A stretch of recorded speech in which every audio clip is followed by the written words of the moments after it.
buenas noches. Les damos la bienvenida a un nuevo capítulo de Noches Nerd. Un espacio de encuentro con el conocimiento entretenido para toda la familia. Dejamos con ustedes a nuestra conductora, Magdalena Cousiño Raspilich. Hola, buenas noches. Sean muy bienvenidos a la Noche Nerd en NTV, nuestro canal cultural familiar. Hoy día vamos a hablar del agua, este elemento precioso del que emerge la vida como la conocemos y que hoy día se ha vuelto un temón. Desde que se derriten los glaciares, que suben el nivel de los océanos, que llueve demasiado en un lugar y en otros deja de llover del todo, que están a punto viviendo casi a costa de camiones aljibe, ¿ya? Incluso se dicen cosas tan locas como que deberíamos traer el agua del espacio y ese aljibe sí que sería caro. De este gran tema que nos afecta a todos transversalmente vamos a hablar hoy día con invitados de lujo del agua en el espacio, el agua en la tierra. Vamos con una nota. Es probable que desde donde estés viendo esta nota puedas abrir una llave y ver fluir el agua cristalina sin ningún problema. O que al abrirla no salga siquiera una sola gota. Estas dos realidades ocurren hoy en Chile y muchas veces a solo pocos kilómetros de distancia entre sí. Se estima que 500.000 de personas dependen del suministro de camiones aljibes para cubrir sus necesidades más básicas, como el aseo personal o su alimentación.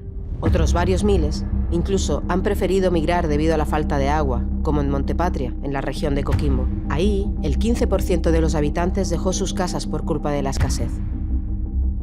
¿Pero qué está pasando en el resto del mundo? La Organización de Naciones Unidas asegura que dentro de 30 años, más de la mitad de las personas sufrirán escasez hídrica.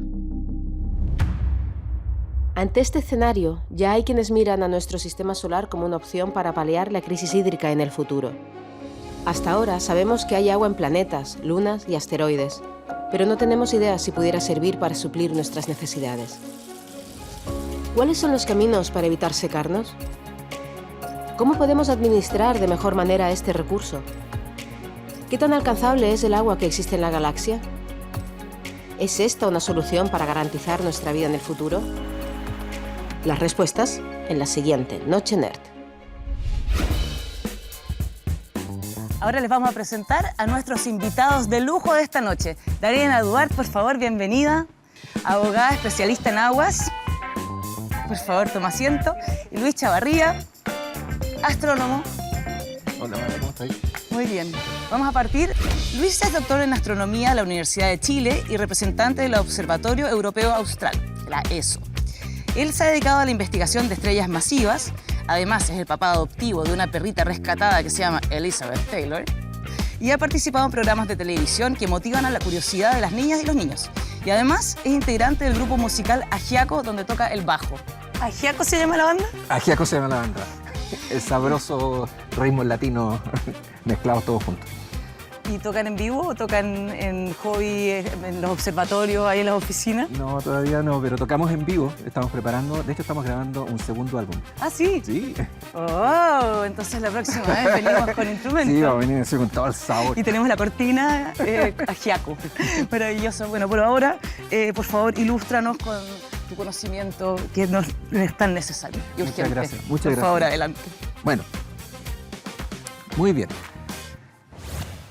Vamos hoy día a conversar y a discutir un poquito del agua. El agua es el regalo más preciado que nos ha entregado el universo. ¿Ya? Gracias al agua existimos, el agua corre por nuestras venas, el agua hace que nosotros podamos evolucionar, pensar, tener ideas, poder amar, ¿no es cierto?, todas las cosas hermosas de la vida. Pero para hablar del agua tenemos que partir desde lo más básico. Vamos a hacer entonces una mini clase de química y como voy a pretender ser profesora, porque profesor no soy, pero les vamos a entregar entonces a las chiquillas una molécula de agua. Vamos a partir por lo más básico entonces.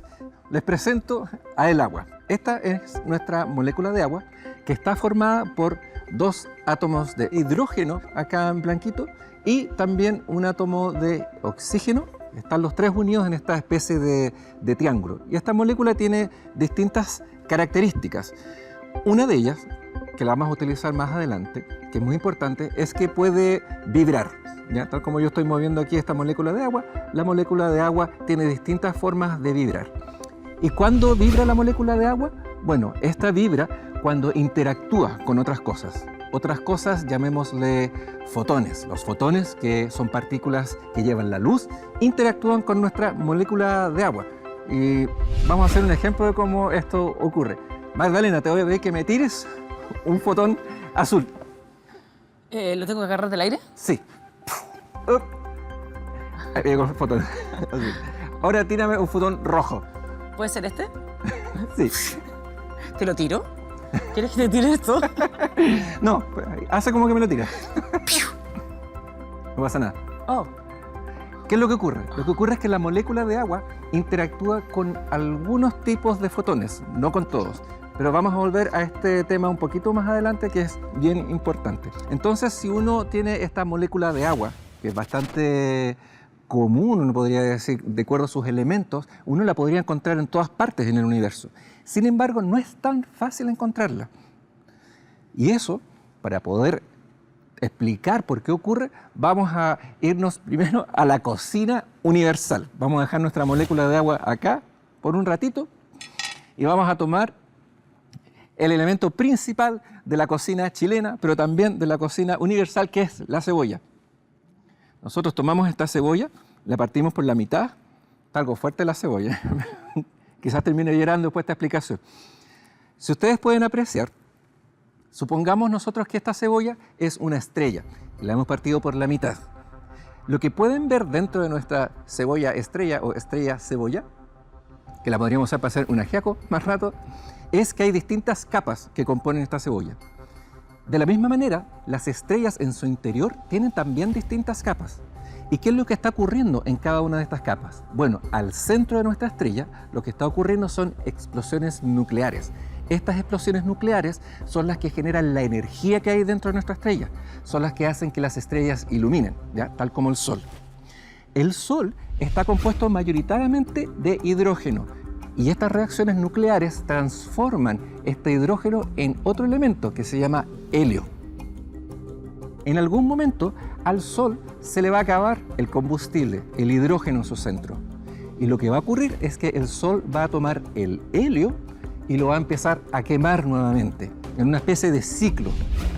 Y cuando este ciclo empieza a avanzar, en el interior del Sol, en el interior de las estrellas, se van creando los distintos elementos que componen nuestra tabla periódica. De esta forma, todas las estrellas son en realidad unas maquinarias, unas cocinas de elementos que van poco a poco cocinando cada una de las cosas que nosotros podemos ver en la tabla periódica. Ahora bien, al final de la vida de las estrellas, sobre todo las estrellas masivas que viven rápido y furioso, terminan en una explosión que se llama supernova. Cuando estas estrellas explotan, todo el material que estaba dentro es esparcido en el espacio interestelar. Después, ese material que está en el espacio es materia prima para la generación, la creación, el nacimiento de nuevas generaciones de estrellas. De esta manera, los elementos que se están creando en el interior de las primeras estrellas pasan a formar parte de las siguientes generaciones. El sistema solar, de hecho, el Sol es una estrella de tercera generación. Esto quiere decir que el Sol es ya un nieto de las primeras estrellas que nacieron al comienzo del universo. Y es por esa razón que los elementos desde los cuales se formó el Sol y los planetas contienen todas estas moléculas que son un poquito más complicadas, un poquito más pesadas, entre ellas la molécula del agua. Ahora bien, nosotros estamos hablando de poder encontrar, de poder buscar el agua en otros lugares. Y aquí voy a hacer algo de que todos mis colegas astrónomos se van a enojar conmigo, porque voy a revelar el secreto máximo de la astronomía mundial, y que tiene que ver con una pregunta que yo me hacía mucho cuando era chico, y que era, bueno, ¿cómo diablos los astrónomos pueden saber que hay carbono, oxígeno, agua en el universo si no podemos ir allá y ubicar esos elementos? He aquí el secreto máximo de la astronomía, que lo vamos a explicar utilizando esta lamparita de acá, pero además vamos a solicitar la ayuda de nuestras alumnas, por favor, les voy a pasar esto que es un prisma, ¿ya? Actúa igual que un prisma. Y lo que tenemos acá es una lamparita que la vamos a encender. Se ve un color naranjo. Y esta lamparita lo que tiene adentro es un gas. En este caso tiene el gas del neón. Si nosotros podemos ver, ¿ya?, a través del prisma, ¿ya?, lo que hay en este gasecito, a mí me gustaría que ustedes me pudieran describir qué es lo que ven. Ah, espérate, tengo que ver los arcoíris que se ven alrededor. Ahí lo vi. Sí. Cuéntame tú lo que ves. Sí, como los arcoíris, como que se duplica con arcoíris. Oye, mira para arriba, cáchate la luz para arriba. Ahí están, No, ahí están. todo Ya, pero no se me Sí, distraiga, ahí no se me distraiga, no se me distraiga aquí en la clase. Lo que hace este prisma divide la luz de la lámpara, ¿ya? Y lo que nosotros podemos ver, que es una especie de huella digital, de hecho, es el código de barra del elemento que está en esa lámpara. Para hacer una prueba más, ¿ya?, y que no se me aburran mucho, ¿Es como un espectrómetro? básicamente es un espectrómetro muy básico, ¿ya? Vamos a cambiar la lámpara por otra de hidrógeno. Y hagamos el mismo experimento. Miren ahí y descríbanme, Daniela, dime qué ves ahora. ¿Cuál es la diferencia con lo que viste antes? Ahora ya no veo arcoíris, veo una luz violeta y una luz azul que se proyecta hacia el lado. Exacto. Y eso es porque este elemento tiene una huella digital distinta al otro. Cada molécula, cada elemento que hay en el universo tiene su propia huella digital. Y esta es la forma en la cual nosotros podemos identificar los elementos que hay en el universo. Pues bien, nosotros ya podemos decir que sabemos cómo se ha formado una molécula de agua, sabemos cómo buscarla en el universo y, bueno, ¿dónde está la molécula de agua? A medida que ha avanzado la tecnología, los telescopios modernos han podido buscar el agua utilizando esta misma técnica y hemos descubierto el agua en distintos lugares. De hecho, en lugares muy lejanos, como en una galaxia que está ubicada a 300.000 millones de años luz de la Tierra, que esto es una distancia enorme, y acá estoy utilizando una medida nueva de distancia que se llama el año luz, y para quienes no saben, el año luz es la distancia que recorre la luz en un año. Para darles un ejemplo, la distancia entre la Tierra y la Luna es de unos 400.000 kilómetros, ¿ya? Si la luz anda a 300.000 kilómetros por segundo, significa que si yo enciendo una lámpara aquí iluminando la Luna, en la Luna la van a ver un poquito después de un segundo, ¿ya? Eso es lo que se demora. Entonces podemos decir que entre la Tierra y la Luna hay un poquito más de un segundo luz de distancia. Esta galaxia se encuentra a 13.000 millones de años luz, ¿ya? Muy alejada. Es una de las primeras galaxias que se formó en el universo. Pero también hay otros lugares donde se ha descubierto el agua. Nos vamos a un lugar más cercano, a unos 450 años luz, donde está una nebulosa en la constelación de Tauro. Esta nebulosa es una nebulosa molecular, que es el lugar donde están naciendo las estrellas. Por lo tanto, es muy importante saber si ahí existe o no agua. Y esa nube la hemos observado con distintos telescopios. Un telescopio que se llama APEX, que está en el norte de Chile, pero otro que también es muy importante, que se llama Herschel, que está en el espacio. Este telescopio Herschel ha podido descubrir la molécula de agua justo ahí, en los lugares donde se están formando las estrellas, lo cual es muy importante porque nos dice que en otras estrellas que se están formando también va a estar el agua presente. Podemos estudiar también un poco más en detalle en dónde encontramos el agua.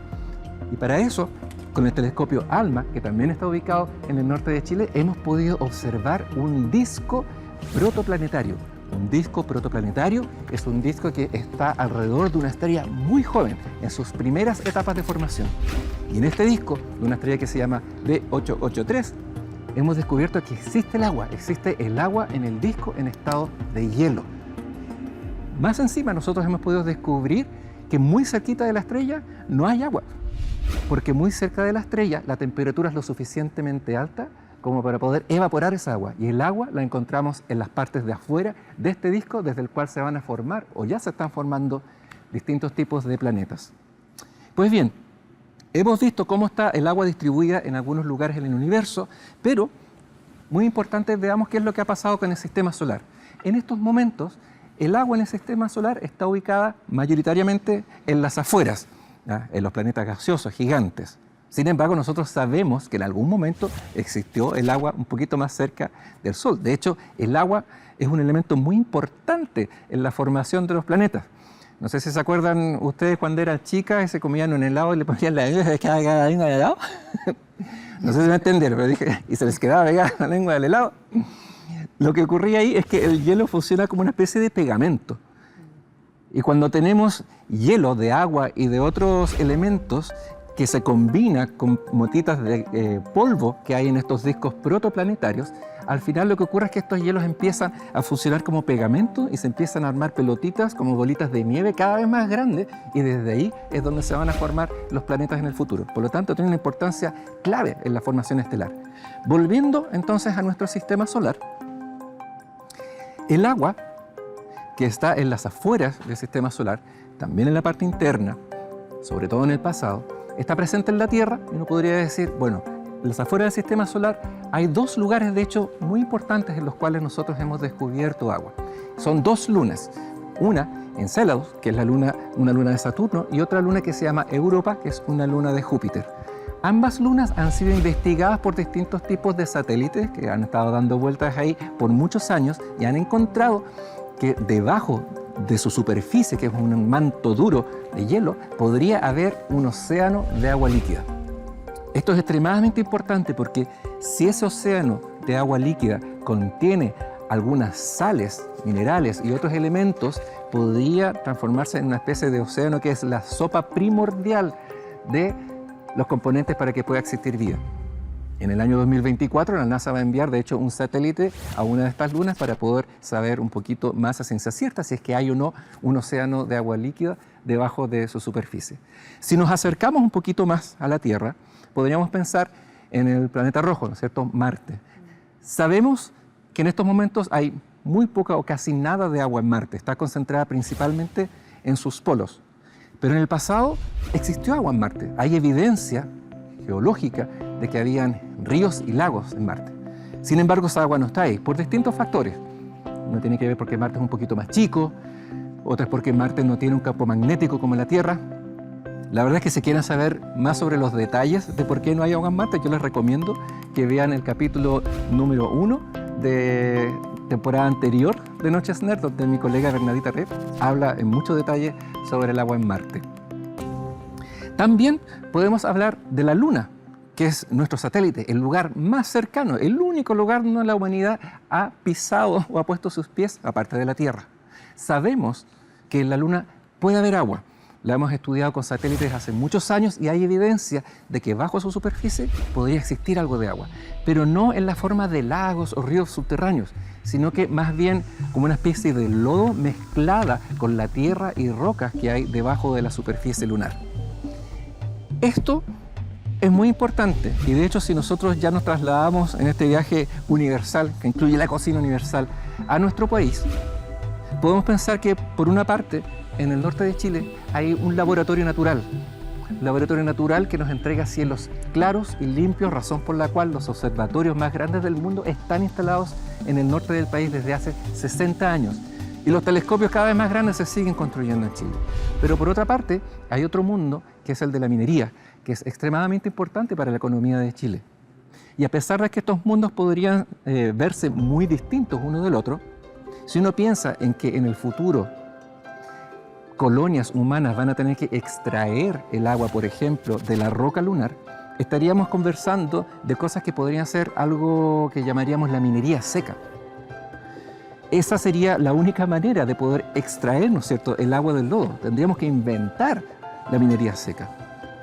Ahora, Chile es un país que tiene ventajas para poder participar en proyectos que puedan incluir el eliminar o disminuir el uso en la minería, de manera que podemos tener un rol fundamental quizás en la colonización de otros lugares en el sistema solar. Pero principalmente, si es que ese trabajo se puede iniciar desde Chile, nosotros podríamos utilizar esa tecnología que ayuda a eliminar la cantidad de agua usada en minería para ser más eficientes en el uso de nuestra propia agua aquí en el planeta Tierra, que es un problema tremendo que tenemos en la actualidad y del cual, a través de la astronomía y la minería, Chile quizás podría tener un rol fundamental que jugar para toda la humanidad en el futuro. Gracias. ¡Bravo! Muchas gracias, Luis, por tu charla que está muy interesante. Vamos a dejar las preguntas para después y vamos a presentar a nuestra siguiente invitada, Daniela Duarte. Por favor, adelante. Muchas gracias. Daniela Duarte es máster en Gobernanza de Riesgos y Recursos Naturales de la Universidad de Heidelberg, Alemania. Además es abogada de la Universidad de Chile, experta en gobernanza, institucionalidad y gestión del agua. Y es directora también de la Fundación Necuenco, que promueve los derechos humanos al acceso al agua. También es mamá de Canela, una guagua maravillosa y que se porta increíble. Y le encanta viajar, leer y tocar batería. Oye, guau, 2 músicos en este capítulo, podrían armar una banda. La próxima vez con instrumentos los 2. Sí, oye, y estudiabas con Carlos Cortés, el gran baterista de jazz chileno. Sí, cuando chica, sí. Buenísimo. ¿Y sigues tocando? Sí, sigo tocando. Excelente esta multiplicidad de talentos. Fantástico. Ahora, por favor, ilústranos, que necesitamos de tu conocimiento en esta alfombra de la Noche Nerd. Por favor, el escenario es muchas gracias por la invitación. Al hablar del agua en el planeta hay muchísimos temas apasionantes de los que hablar. Pero hay uno que me gustaría abordar hoy día, que es el que nos ha hecho hablar con cada vez más frecuencia de agua en el último tiempo, y es la falta de agua. Porque a pesar de que vivimos en un planeta en que más del 70% de la superficie es agua, menos del 1% del agua es agua dulce accesible. Entonces, en este contexto mundial, Chile es un país privilegiado debido a la cantidad de fuentes naturales de agua y la diversidad, ¿no? De hecho, tenemos en promedio, hablando de promedios, un caudal renovable que nos otorga una disponibilidad de alrededor 25 veces lo considerado adecuado para el desarrollo de un país. Bueno, estos son promedios, obviamente, porque hay que considerar que las fuentes naturales se encuentran distribuidas a lo largo del territorio de manera heterogénea y lo mismo ocurre con la concentración de poblaciones, es decir, quienes consumimos agua, y lo mismo también con las actividades productivas. De todas formas, estamos en un contexto privilegiado, pero sin embargo se produce la paradoja de que nos encontramos atravesando una de las peores crisis hídricas, una crisis hídrica sin precedentes. Esto significa que tenemos una brecha hídrica en que las salidas de agua, la demanda de agua, supera con creces las entradas. Significa que estamos consumiendo, extrayendo agua de manera mucho más rápida que lo que nos permiten la recarga natural de nuestras fuentes naturales. De hecho, si miramos el territorio, más del 50% de las comunas se encuentran bajo decreto de escasez, y en el mapa de conflictos socioambientales elaborado por el Instituto Nacional de Derechos Humanos, alrededor del 50% o más de los conflictos socioambientales se deben a disputas por el agua. El Instituto Mundial de Recursos nos ha situado en el lugar 18 de los países con mayor riesgo hídrico a nivel mundial. Entonces, ¿cómo es que hemos llegado hasta aquí? Y en esto es fundamental entender la diferencia entre sequía y escasez hídrica. Sequía como el fenómeno natural, es decir, la falta de lluvia respecto de lo que no podemos hacer mucho, y escasez hídrica como un fenómeno antrópico, es decir, debido a la acción de las personas. Es producto, ¿no?, del modelo de gestión de aguas que tenemos, que nos encontramos en un escenario muy desfavorable para hacer frente a la sequía prolongada que se ha agudizado junto con otros impactos del cambio climático. Entonces, acá es importante entender de dónde viene el agua. Como nos explicaba Luis, en el universo y en el planeta habrán escuchado hablar del ciclo hidrológico del agua, de los 3 estados, líquido, sólido y gaseoso, pero me gustaría que tengamos en mente que visualicemos la cuenca hidrográfica. Este sistema que va desde la línea divisoria de las aguas en la parte alta de las montañas, en el caso de Chile desde la cordillera de los Andes, donde el agua se derrite de los glaciares y la nieve, se precipita en forma de lluvia y a lo largo de su recorrido hacia el mar escurre a través de ríos y otros afluentes como arroyos, vertientes, se estanca en lagos, lagunas y humedales, todas estas fuentes superficiales de agua, y también se infiltra hacia las napas subterráneas los acuíferos, que son nuestras reservas estratégicas de agua dulce, al igual que los glaciares. En este recorrido, el agua, en sus distintos estados y formas y fuentes, alimenta los ecosistemas y las distintas especies, no solo la nuestra, cuya vida depende de este elemento vital. Entonces tenemos que visualizar la cuenca como un sistema completo, interconectado, donde lo que ocurre aguas arriba de la cuenca influye aguas abajo y lo mismo superficial y subterráneamente. Es decir, el agua no se pierde en el mar. Ahora, ¿cómo nos relacionamos, sociedad, con la naturaleza, con el agua? No es solo un ciclo hidrológico, sino que es más que eso, es un ciclo hidrosocial. Es decir, que las personas con sus acciones intervienen, modifican estos flujos naturales que veíamos recién y esto incide en la disponibilidad, la calidad y el acceso inequitativo que hemos construido. Para entender nuestra relación con el agua, podemos ver que siempre la humanidad intentó llevar agua hacia los asentamientos. Por ejemplo, en las grandes civilizaciones como la Inca tenían complejos sistemas de regadío y también llevaban agua para higiene, y lo mismo o algo similar ocurría en torno al agua en el Imperio Romano, en que se fundaban ciudades y en ellas las fuentes públicas eran símbolo de prosperidad y poder, para la cual necesitaban llevar agua entonces a las ciudades, era como parte, ¿no?, de su fundación. Entonces, las grandes obras hidráulicas han caracterizado nuestra relación con el agua como sociedad.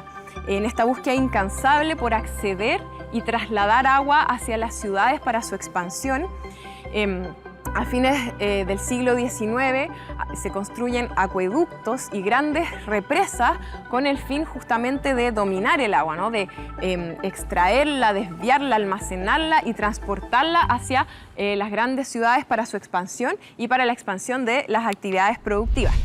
Entonces, también tenemos que tener en mente otros roles del agua, ¿no? En estas ciudades, hasta entonces, por esa época, fines del siglo XIX, comienzos del siglo XX, las grandes ciudades tenían acequias por donde escurrían, ¿no?, corrían los desechos, las fecas, orina, y esto obviamente contribuyó a la propagación de pandemias y pestes como el tifus, y entonces a fines del siglo XIX, comienzos del XX, en Estados Unidos y Europa comienza la era de la higienización de las ciudades, que consistió en la construcción de manera entubada bajo tierra de redes de alcantarillado y agua potable. Y esto rápidamente llegó a Chile y a los principales centros urbanos a comienzos del siglo XX y se construyen grandes ciudades subterráneas donde corren, ¿no?, flujos, entradas y salidas de agua potable y alcantarillado, nuestro sistema sanitario. Esto conllevó al mismo tiempo que de a poco en nuestra sociedad o nuestro desarrollo en el día a día en las ciudades se fuera invisibilizando estos flujos, se fuera perdiendo un poco la conexión en las ciudades con el agua, porque nosotros abrimos la llave, sale agua, tiramos la cadena, se va el agua y empezamos a perder un poco la noción de la cantidad de agua que consumimos, la dejamos de ver. Si bien es un tremendo avance en términos de acceso y de higiene, la construcción de estos sistemas de alcantarillado y agua potable, esto también conllevó un lado de transformación de la sociedad por parte del agua, como les voy a explicar. ¿Por qué? Porque hasta ese entonces las personas concurrían a fuentes públicas para acceder y tomar agua, y en torno al agua interactuaban, se relacionaban, ¿no?, como ocurre también en las plazas. Pero con la llegada del agua a los hogares junto con otros servicios básicos se produce como una especie de giro hacia la escala del hogar, entonces un poco más de encierro hacia la esfera privada. ¿Y por qué menciono eso? Porque para tener también noción de cómo el agua va de cierta forma modificando nuestros hábitos, nuestra cultura. Por ejemplo, en el caso de la separación de baños entre hombres y mujeres, toda la relación que se tiene con el cuerpo, el pudor, la intimidad en torno a la que va modificando, ¿no?, este acceso al agua a nivel más domiciliario, privado. Y también una diferenciación de clases en esa época, ¿no?, quienes podían costear el acceso al agua a sus hogares y quienes no. Entonces, es un poco lo que llamamos, ¿no?, la transformación mutua entre sociedad y agua como parte de este ciclo hidrosocial. No solo nosotros modificamos los flujos de agua, sobreexplotamos las fuentes, ¿no?, generando sequía, y eso también al mismo tiempo repercute en nuestra vida cotidiana como sociedad. Entonces, también otro elemento importante a tener en consideración esta relación sociedad-agua es la privatización de las aguas. Hasta ese entonces, los servicios sanitarios eran servicios públicos entregados por el Estado, pero a fines de la década de los 80 comienza una oleada de privatización iniciada en Inglaterra en la administración de Margaret Thatcher, y que también en Chile nos pegó fuerte y que fue aprobado, ¿no?, durante la dictadura, a fines de la dictadura y ejecutada durante la década de los 90. ¿Qué implicó esto? Que se privatizaron los servicios sanitarios y esto también ocurrió en otros países de Latinoamérica, lo que generó gran oposición por parte de varios habitantes al cobro del agua, como ocurrió, por ejemplo, en la ciudad de Cochabamba, en Bolivia, en el año 2000. Ahora, otro aspecto fundamental de la privatización del agua en nuestro país, sin duda, es la regulación del Código de Aguas de 1981, en que se establecen derechos de aprovechamiento de agua, que son concesiones de uso, que ya venía regulado por los códigos anteriores, el Código de 1951, pero en este caso se establece que son otorgados de manera perpetua, sin un límite en el tiempo, gratuita, sin condición a cierto determinado uso y sin posibilidad de priorizar el consumo humano, por ejemplo. Ahora, habrán escuchado también que las aguas son bienes nacionales de uso público en nuestra legislación, entonces se produce como una contradicción, porque al declarar un elemento como el agua bien nacional de uso público, en teoría eso implica que debiera estar sujeto a un sistema de administración y cuidado especial, de manera de que el Estado pueda garantizar, por una parte, el acceso equitativo a todas las personas al agua y, por otra parte, garantizar su cuidado, su preservación, la preservación de las fuentes naturales de agua, la mantención de este elemento vital en el tiempo para asegurarlo a las generaciones futuras. Y para eso el Estado debiera tener atribuciones suficientes. Entonces, acá me gustaría hacer un paréntesis muy importante, que tiene que ver con la declaración a nivel mundial del agua, del derecho humano al agua potable y al alcantarillado, que hizo la Asamblea General de Naciones Unidas en el año 2010. A esa resolución Chile adhirió, entonces llevamos más de una década como país con una deuda pendiente de ajustar nuestra regulación para poder materializar ese derecho humano, estos derechos humanos de agua potable y saneamiento en nuestra legislación. Ahora, en el año 2022 se aprobó una reforma al Código de Aguas que busca justamente avanzar en garantizar el consumo humano y la preservación ecosistémica, así que esperamos que eso se materialice dentro del próximo tiempo para poder avanzar en esta materia. Hoy en día hay más de 500.000 de personas que no cuentan con acceso seguro al agua en sus hogares y que entonces dependen de camiones aljibes. Esto incluso en zonas donde hay agua y se está destinando para otras actividades como el regadío de grandes extensiones de plantaciones agroindustriales o también otras actividades, como mencionaba Luis, como la minería. Y frente a esta escasez que hemos estado tratando de explicar cómo ha sido construida, ¿no?, por parte de la sociedad en nuestro país, frente a esta escasez, las respuestas tecnocráticas han ido en la línea más bien de apuntar hacia la tecnología para seguir aumentando la oferta de agua. Pensar en desalar el mar, pensar en carreteras hídricas y en otras soluciones tecnológicas como aisladas y descoordinadas, ¿no?, sin esta visión sistémica, ¿no?, que apuntan entonces a aumentar la oferta, no a gestionar la demanda, a reducir el consumo. Entonces, lo que se hace es seguir invisibilizando este problema, esta escasez que estamos construyendo, seguir tratando el agua como infinita y no apuntando al problema de fondo, sino que solo chuteándolo para las generaciones futuras. Entonces, acá yo creo que necesitamos con urgencia más bien cuestionar, repensar y co-construir una nueva relación sociedad-agua.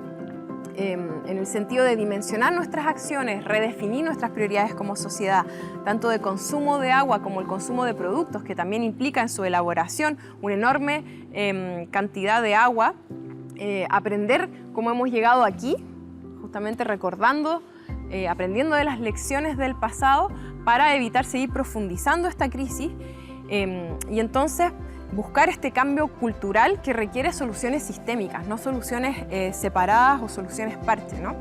Y en eso me gustaría destacar que tenemos mucho que aprender de nuestros pueblos originarios, por ejemplo de la cosmovisión mapuche y su entendimiento de la naturaleza como un todo y todos sus elementos. Estamos en un planeta cuyo equilibrio es muy frágil y necesitamos aprender a convivir con otras especies de la manera más urgentemente posible. Toma asiento, por favor. Oye, muchas gracias Daniela por tu charla súper buena y además que tocaste un montón de temas que son súper importantes para todos, desde el tema del ciclo hidrosocial. Tengo un montón de preguntas en realidad, pero para empezar, tenemos entonces un ciclo en la tierra del agua y tenemos también noticias de que tenemos agua en el espacio exterior. ¿Esta agua en el espacio exterior se parece al agua en la tierra? Porque sabemos que tenemos agua mineral, agua salada, agua dulce, que tiene distintos componentes, ¿no? ¿Esta agua que encontramos podría ser eventualmente un agua tratable o tiene, o sea, ¿de qué es esta agua? Sí, esa agua puede ser tratable, ¿ya? Pero es muy importante poder saber exactamente qué es lo que contiene el agua. Ya nosotros tenemos indicios de que hay agua en otro lado, lo podemos ver en la distancia el agua, así como lo estaba mostrando con la lamparita. Pero para poder saber exactamente lo que tenemos que hacer de manera de tratar esta agua, tenemos que ir ahí, ya sacar un poquitito de esa agua y ver exactamente qué es lo que tiene. ¿Con espectrómetro no podemos saber qué tiene esa agua? Siempre hay un poquito de diferencia con lo que uno ve y cuando uno está ahí in situ, ya porque tampoco sabemos exactamente es barro o está metido con la roca, cómo podemos extraer esa agua. Ahora bien, el agua que está en el espacio, yo creo que en estos momentos no se tiene que pensar como una reserva de agua para la Tierra. ¿Ya? Sí. O sea, un poquito caro. Porque además que esa no es la solución al problema. O sea, lo que estamos haciendo es extender el problema a otros lugares del universo, ya lo cual es más terrible. Ya nos estamos transformando en unos piratas de agua universales. Entonces, lo que decía Daniela es muy importante, que tenemos que nosotros aprender a mirar todo esto como un ecosistema, ya verlo desde otro punto de vista y desde cada parte aportar un granito de arena en hacer un mejor uso de esa agua. Yo creo que ahí el tema tecnológico es muy importante. ¿Ya? ¿Cómo podemos nosotros ir generando tecnologías que nos ayuden a ir mejorando el uso del agua? Claro, que vamos generando tecnología, por ejemplo, el tema de la desalinización, por ejemplo, hay unas tecnologías increíbles que son fantásticas, las de tomar el agua del aire y hacer la camanchaca, decantarla, pero aparentemente cada vez que sacamos de algo, cada vez que tomamos de algo, le quitamos al ecosistema. Cada tecnología trae su problema también. ¿Qué debiéramos hacer, según ustedes, expertos, cuáles debieran ser las medidas que debiéramos hacer para poder enfrentar este problema ahora? Si bien eventualmente vamos a tener que irlo mejorando, pero ¿qué sería lo primero ahora? Yo creo que se trata también de magnitudes y velocidades, ¿no? O sea, permitir la recarga de las fuentes naturales, no sobreexplotarlas hasta agotarlas. Entonces, tenemos que respetar los tiempos de la naturaleza también, ver la necesidad y, como decía Luis, tener esta mirada sistémica en que la desalación o la recuperación, reutilización del agua no es como la bala de plata que va a resolver todo el problema, sino que tenemos que tener una mirada global, holística, para poder tomar las decisiones adecuadas en los tiempos adecuados. ¿Y qué hacemos? Creo que sí. O sea, bueno, ir usando la tecnología de a poco. Tenemos que, mira, todo en exceso es malo, ¿ya? Y la tecnología que va a servir en un lugar para generar agua no es la misma que va a servir en 100 kilómetros más al norte o al sur. Entonces, como decía Daniela, no hay una sola cosa que es la solución. Van a haber 27 tipos de tecnologías distintas para utilizar agua que van a tener que ser aplicadas en distintos lugares y cada lugar va a tener su propia solución. Entonces, lo que tenemos que hacer es estudiar, es comprender la problemática local y poder, hacer ciencia que nos lleve a generar la tecnología que necesitamos para solucionar el problema localmente. Sí, es interesante el tema de la minería seca, eso lo encontré increíble, porque poder reducir los usos de agua en sistemas industriales, que al parecer son los que más consumen, que más toman, o sea, tenemos la típica dicotomía de si son los ciudadanos o son las industrias las que tienen que reducir el consumo, y más bien debiera ser una cosa sistémica en que todos debiéramos reducir el consumo y cuidarla. Las industrias están operadas por ciudadanos. Claro, somos todas personas y todos Sí. nos vemos afectados. Sí. ¿Cómo achicamos el consumo y recuperamos el agua para las napas? Claro. O sea, y lo que decía Luis es muy importante, porque somos todas personas. O sea, las actividades industriales, agrícola, minería, no son manejadas por como aliens. Entonces, somos nosotros mismos que tenemos que tomar, como decía, como el redefinir nuestras prioridades. Y también tampoco es como que ellos sean los malos. Nosotros estamos consumiendo esos productos. No solo nosotros, el mundo estamos exportando. Entonces, también ver cuáles son las necesidades, cuáles son nuestras prioridades como sociedad. Y ahí lo que tú decías de la tecnología es muy importante, porque yo creo que acá es un tema también como de gobernanza desde lo local, como decía Luis, de poder incorporar las necesidades locales, las vocaciones. Yo creo que por eso, desde Fundación Nehuenco se ha hablado mucho también de la gobernanza local desde las cuencas. La cuenca es un sistema hídrico que no responde necesariamente a las divisiones administrativas, que muchas veces se pasan de un lado a otro, dividen ríos, dividen acuíferos subterráneos. Entonces, entender las 101 cuencas que tenemos en Chile como sistemas en sí interconectados y además interconectados entre ellos, e incorporar a la ciudadanía en la toma de decisión, no solo aquellos que tienen derechos de aprovechamiento de agua, sino que todos tenemos interés en el agua como un elemento vital, incorporar los conocimientos ancestrales, los conocimientos tradicionales desde las localidades en torno al comportamiento del agua, a las necesidades que tenemos como sociedad, a las necesidades de los ecosistemas, y eso, sí, como en el fondo, permitir generar esta gobernanza que hoy en día no existe. Sí, sí. Hoy vamos a ir a las preguntas del público. Hola, soy Álvaro Jiménez. Te tengo una pregunta. La existencia de vida en otros planetas está asociada al agua, pero ¿sería posible que hubiera vida en otras partes del universo sin la existencia del agua? Ah, tremenda pregunta. Es muy buena la pregunta y eso es... La respuesta al tiro es sí. Podría haber vida que no esté basada en el agua. Podría haber vida basada en otros tipos de líquidos, no sé, en el metano. Titán es una luna de Saturno que se supone que tiene mares y ríos, pero no son de agua, sino que son de metano.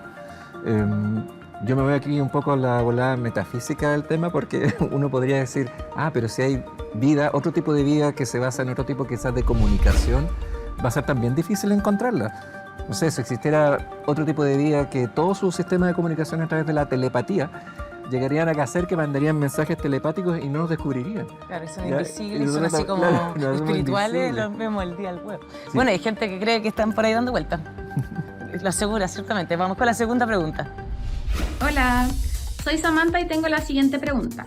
A propósito de las crecientes disputas diplomáticas por el agua, como por ejemplo la demanda de Bolivia a Chile por el río Silala, ¿de qué manera podríamos evitar estos conflictos a nivel mundial considerando la escasez de este recurso a futuro? Súper buena pregunta, súper buena pregunta. Yo creo que va un poco en lo que estábamos conversando, en la capacidad como sociedad en los distintos países de ponernos de acuerdo. O sea, guerras por el agua, si seguimos con esta mentalidad de tratar de seguir generando agua o consiguiendo agua para alimentar a las velocidades y magnitudes que requiere el mercado, desde luego que se van a hacer guerras de agua, se van a producir migraciones también por el cambio climático. Ya se están produciendo. Ya se están produciendo. Entonces, acá es fundamental, yo creo, el tema de la toma de decisión, la participación en la toma de decisión, de poder dialogar en torno al agua, de poder hacernos cargo de las necesidades también, de no someter la naturaleza a nuestras necesidades de la sociedad, sino también hacernos cargo de regenerar los ecosistemas, y en ese sentido yo creo que es muy importante en que los países puedan dialogar. Tenemos distintos instrumentos internacionales que tratan de resolver estas disputas, pero yo creo que lo más importante es la ciudadanía y ponernos de acuerdo en que es un elemento vital. Tampoco vamos a dejar a poblaciones sin agua porque no estén en su territorio. Entonces, como país privilegiado en ese sentido, o sea, no somos un país completamente árido como en el desierto del que hablaba Luis, tenemos la necesidad de ponernos de acuerdo y ver nuestras prioridades como sociedad para priorizar el consumo humano y también la preservación ecosistémica, que nos va a permitir seguir alimentando nuestra especie y otras especies. Claro, y además que es importante poder entender que si afectamos un sistema, finalmente nos afectamos, o sea, la gente, nos afectamos a nosotros mismos, terminamos, es un círculo interconectado y que no hay... Ese es el punto, y que es ineludible. Las distintas cuencas y el hecho de que se haya hablado de la carretera hídrica últimamente es una muestra de eso. O sea, las cuencas están interconectadas entre ellas y no responden a estas divisiones político-administrativas de países, regiones. Entonces tenemos que tener la altura de mira para claro, ponernos de acuerdo. Y sobre todo lo que pasa en el altiplano, por ejemplo, que hay 4 países involucrados y tenemos el problema. Oye, una pregunta desde la ignorancia supina, porque si tenemos este problema y nos creemos tan tecnológicos para resolver todos los problemas que nos surgen, ¿por qué no? Si es tan simple, hidrógeno y oxígeno, ¿por qué no juntamos 2 de hidrógeno, 1 de oxígeno y hacemos agua? Podría ser. En un laboratorio, facilito. Yo creo que sale muchísimo más, el gasto de energía es muchísimo más. ¿ya? Entonces al final no sale a cuenta, es como lo mismo que si nos ponemos a desalinizar agua, al final vamos a tener llenos de montañas de sal, ¿ya? Entonces no es la única solución. Ahora, yo creo que lo que tiene un punto de conexión, ¿no es cierto?, entre el espacio y la tierra en el tema de agua es que al final, en el futuro, si es que hay colonias de humanos presentes ya sea en la Luna o Marte, esas son sus propias cuencas básicamente y van a necesitar tecnologías bastante determinadas, unas cuencas bastante más extremas ya, para poder utilizar la poca agua que hay en esos lugares, porque no se va a llevar agua de otros lados para allá. Esas tecnologías que se pueden empezar recién ahora a pensar para esas cuencas, de alguna manera u otra podrían servir para solucionar problemas que nosotros tenemos hoy en día en algunas localidades. Yo creo que esa es la visión, y ahí está la mezcla entre el espacio exterior y lo terrenal. Sí. Oye, este tema es un tema gigante que los invito a que invitemos a la gente a que siga investigando en sus casas, porque no vamos a resolver, no podemos abordar todas las temáticas lamentablemente en este capítulo, pero este es un tremendo tema que nos afecta a todos, que nos obliga a todos a pensarnos y a investigar y a ponernos de acuerdo para cómo resolverlo, y mientras más integrativo, más a largo plazo y más resolutivo. Así que, ¿por qué no nos da algún dato como para que la gente pueda seguir investigando en su casa? Sí, bueno, de todas maneras los invito a visitar la página de Fundación Nehuenco, www.fundacionnehuenco.org, y las redes sociales asociadas, Instagram, Facebook, que es la Fuerza del Agua en honor a la Cosmovisión Mapuche. Bueno, de la misma manera también pueden visitar en el sitio web www.eso.org. Hay una banderita chilena que le pueden hacer clic, pero también por favor visiten nuestras redes sociales. Tenemos recién hace un par de meses inaugurado Instagram exclusivo para Chile, eso.chile, y ahí pueden saber de todas las novedades del universo del espacio exterior. Sí, y para agregar también, también en Spotify tenemos varios podcasts que justamente hablan de esto, de la relación social, lo importante que son las tecnologías, el conocimiento local, así que ahí hay un montón para todos los gustos para poder seguir investigando. Es súper importante que sigamos investigando en las casas. Si tienen preguntas, consultas, si quieren contactarse con los speakers y necesitan más información, pueden escribir a nuestras redes sociales, y si quieren ver este capítulo de nuevo, pueden verlo en TVN Play, también los capítulos anteriores de la temporada anterior. Muchas gracias por acompañarnos, chiquillos, se pasaron por sus charlas buenas, y gracias por acompañarnos a ustedes en sus casas. Buenas noches y nos vemos en el próximo capítulo.